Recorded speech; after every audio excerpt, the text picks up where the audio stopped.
What's up, everybody? We are here live for the very first episode here on the Murder Podcast Show. I am going to be your host, Tim, and this is going to be a brand new show that I am starting. I want to try out. So I appreciate everybody who is joining us tonight. It's going to take a little bit of time, but I'll get more, change some things with the show and make things pretty good. Just give me some time with it. So, but anyways, tonight, figured I'd start things out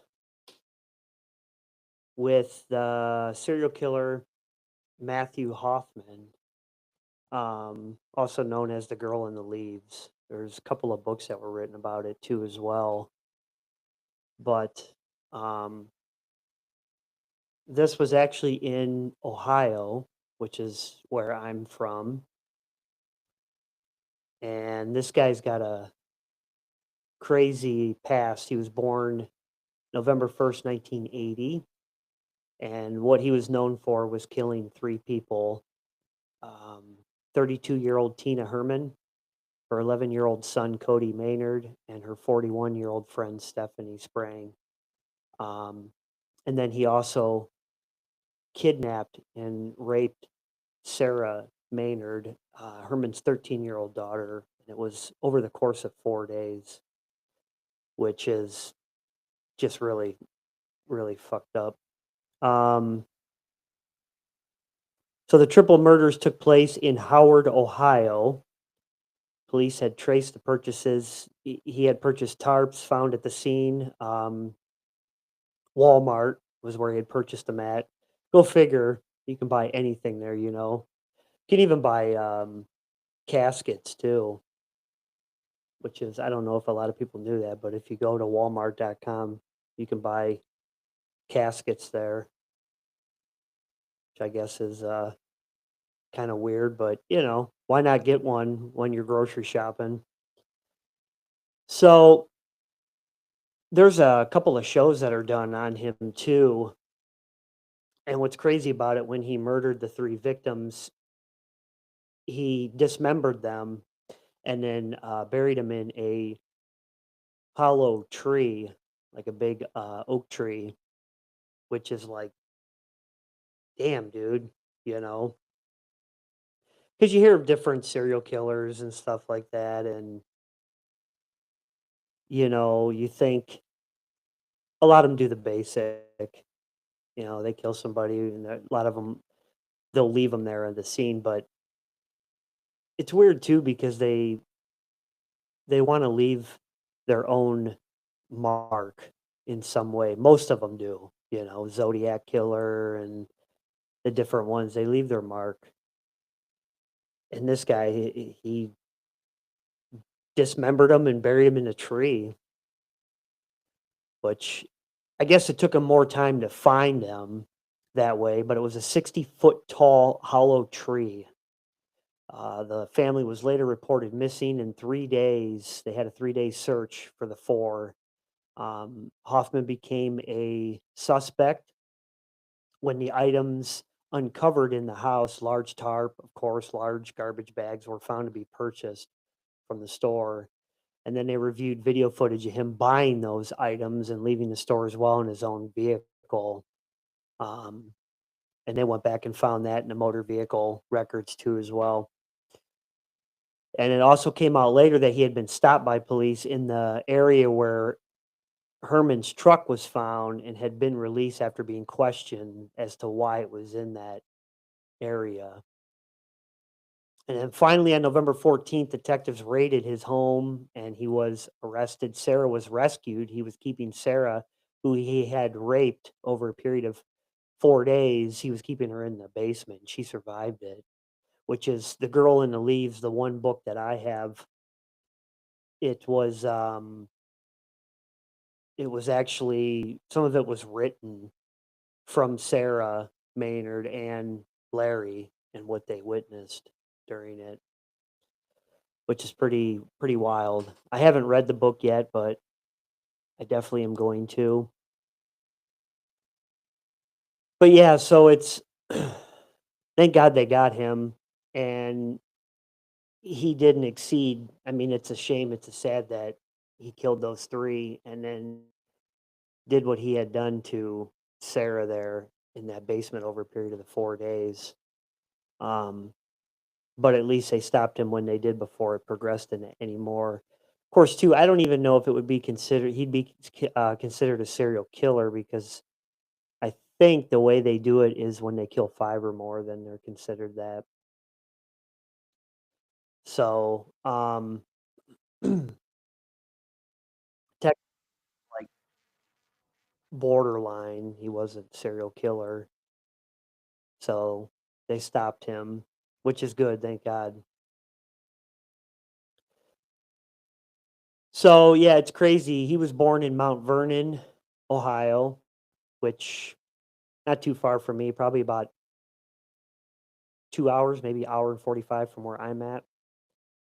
Um, which is wild because Ohio, for some reason, has a lot of serial killers. I don't know why. Dahmer was out of Ohio too, as well, which Dahmer was only probably about 30 minutes from where I'm at. And when he lived with his parents, and that was where he buried his first victim. But eventually, we'll get into Jeffrey, of course. He's always a big, famous one.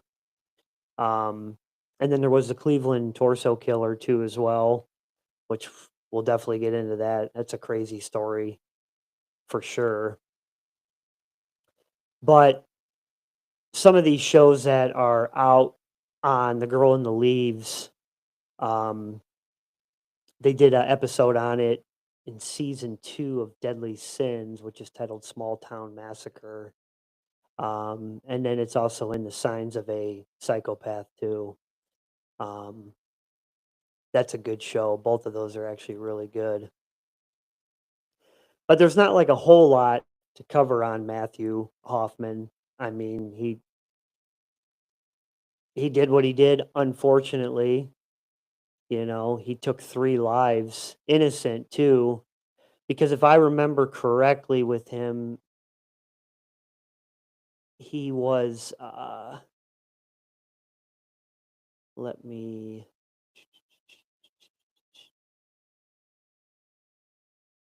so yeah, he got looking at his, court record here from his trial. Of course, he got life. He got, 3 concurrent counts, jail time, 53 max year life, all concurrent to run. Aggravated, let's see, got kidnapping, rape, tamper with evidence, abuse of a corpse. So yeah, he got a lot here. Rape was 1 count, jail time credited 53. Tamper evidence, jail time credit 53 again. Abuse of a corpse was concurrent with the life, 3 counts. Look at the dude's mugshot too, man. He looks like a friggin' creeper, which most of them do, but yeah, it's wild. I'm just trying to look up some research. But anyways, oh yeah, the hollow tree. That's just wild to me. Dismembered them too, you know. Yeah, there were 2 women and an 11-year-old boy. Dismembered them in pieces in garbage bags and placed them inside of the tree. Jeez. Yeah, once the death penalty was off the table, so they had the death penalty originally, and they pulled that off. Suspect Matthew Hoffman got down to writing. The unemployed tree trimmer had been arrested after police found 13-year-old Sarah Maynard bound and alive in his basement on top of a pile of leaves. One of the many piles in the bizarre home. And I remember that too in one of the shows, Signs of a Psychopath, I think. The home everywhere was just covered in leaves. He had bags of just leaves all throughout the house, upstairs in the basement, and then he had her. Hence why they titled that book "The Girl in the Leaves." But Yeah, it's just crazy that they did that. In a 10-page confession letter, Hoffman wrote that he invaded Maynard's mother, Tina Herman, home to rob it on November 10th, 2010. So that's what I was getting at. If I remember correctly, he started to just rob the house. He didn't expect Herman to come home so quickly or for her close friend and neighbor, Stephanie Sprang, to enter the home as he attempted to beat her unconscious. So his plan kind of backfired. He wasn't even planning on doing that. And then things change and she came home and that changed. As he stabbed both women to death, he wrote, he also didn't expect Herman's kids, 11-year-old boy Cody and 13-year-old Sarah, to come home from school. He attacked both children as they walked in the front door, but claimed he didn't kill Sarah because he thought he could subdue her. That's just messed up. His confession also detailed how he processed the bodies of his spree murder victims and hid them away in a tree. Um, that one is the case was subject of a season one episode in Interrogation Raw on A&E. It's called Lost in the Leaves. So that'd be a good one to check out too. It's kind of primitive if you think about it. Animals sometimes after a kill, they'll hide it away. Dr. N.G. Barrell, a forensic psychologist in New York who is not affiliated with Hoffman case, tells A&E True Crime. Barrell adds that the state of Hoffman's home indicates a psychotic preoccupation, which with collecting leaves as a form of camouflage. He believes Hoffman behaviors indicate signs of schizophrenia. It is unclear if Hoffman was ever officially diagnosed with that mental illness, but in jail, Hoffman said that he did not want to be injected a treatment, according to the Columbus Dispatch. It's a treatment, Thorazine, a treatment for schizophrenia. He didn't want to be injected with that. Moving on to how the police found him, as we were talking about before, they tracked him down on November 14th after finding a shopping bag and receipt for tarps in his garage. When they viewed the store's surveillance footage, it showed Hoffman, who a clerk remembered driving a unique compact car, probably a Tesla. Just kidding. Police then searched for local owners of the car brand and found Hoffman's driver's license photo in it. He was wearing the same shirt he had on in the store surveillance footage. As the interrogation raw footage shows, Hoffman had initially told interrogators that he found Maynard in his house in the days after the crime and realized that he must have done something bad. So there goes back to the schizophrenia. I think he was trying to pull that card of he's not all there, so he didn't know what he was doing. But clearly, I believe the guy knew damn well what he was doing. Hoffman had transferred Maynard from her home to his own using victim Sprang's vehicle. The blindfolded Maynard later learned that she had been placed atop her mother, brother, and family friends' bodies, she told producers of the Dr. Phil TV show 2 years after her rescue in 2013. That's crazy. Um, Jumping into Sarah Maynard on her life after her rescue now, knowing that you can never say mom again is the worst feeling in the world, Maynard told Elizabeth Smart in 2019 Lifetime special, Smart Justice. Um, the Jamie Claus case. Claus was kidnapped and held in captivity for 88 days, lost her parents, James and Denise Claus, with her kidnapped Jake Patterson, murdered them before abducting her. So yeah, a lot of this is just wild. And you know, it always boggles my mind. A lot of these guys, when they get caught, I feel like they always try to pull the whole "I'm insane" and that whole card, hoping that they'll go off to a mental institution or something instead, which most of the time they figure out that that's not true. Um, and then they're like, shit, now I got to do time, instead of living life in a mental facility where it wouldn't be too bad. Now I've got to do life in a prison, and I feel like a lot of them try to pull that card. And it's just great to see that justice does end up getting them, serving them right in the end, which is great. But I know Dahmer tried to pull that too, where the I'm insane, blah blah blah, and most of the time they're like, yeah, okay, right. But this case is just pretty wild. A lot of people don't know about it, but if you check out A&E and True Crime, you can catch these. Interrogation Raw is a really good show. That's a good episode to catch it on for sure. But like I said, there's not a whole lot to cover with it. I just kind of wanted to start out doing this one. I figure it'd be a good thing to kind of jump into.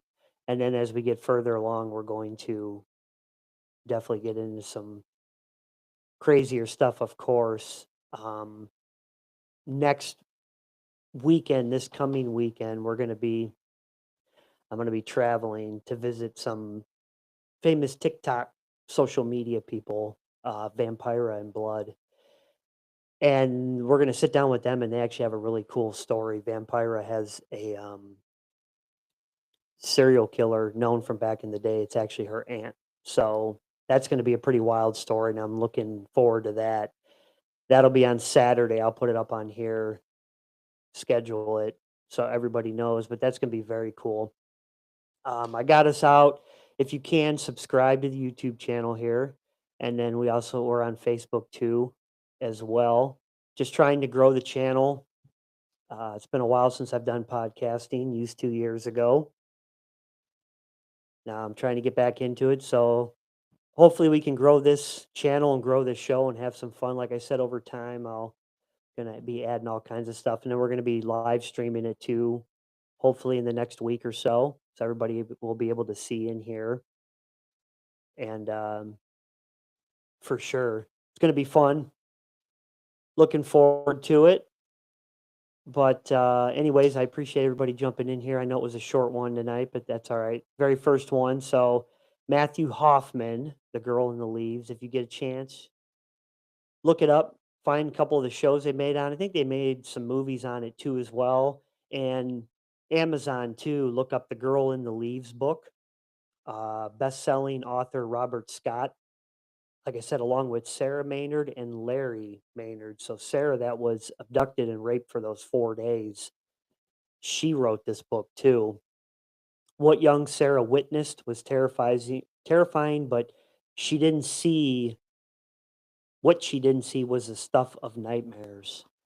So yeah, this is pretty crazy. On the back of the book here, in the fall of 2010, in the all-American town Apple Valley, Ohio, four people disappeared without a trace. Stephanie Sprang, her friend Tina Herman, and Tina's two children, 13-year-old Sarah and 11-year-old Cody. Investigators begin scouring the area, yet despite an extensive search, no signs of the missing people were discovered.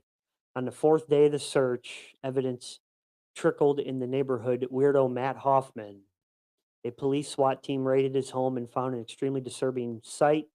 Every square inch of the place was filled with leaves, and a terrified Sarah was bound up in the middle of it, like some sort of perverted autumn.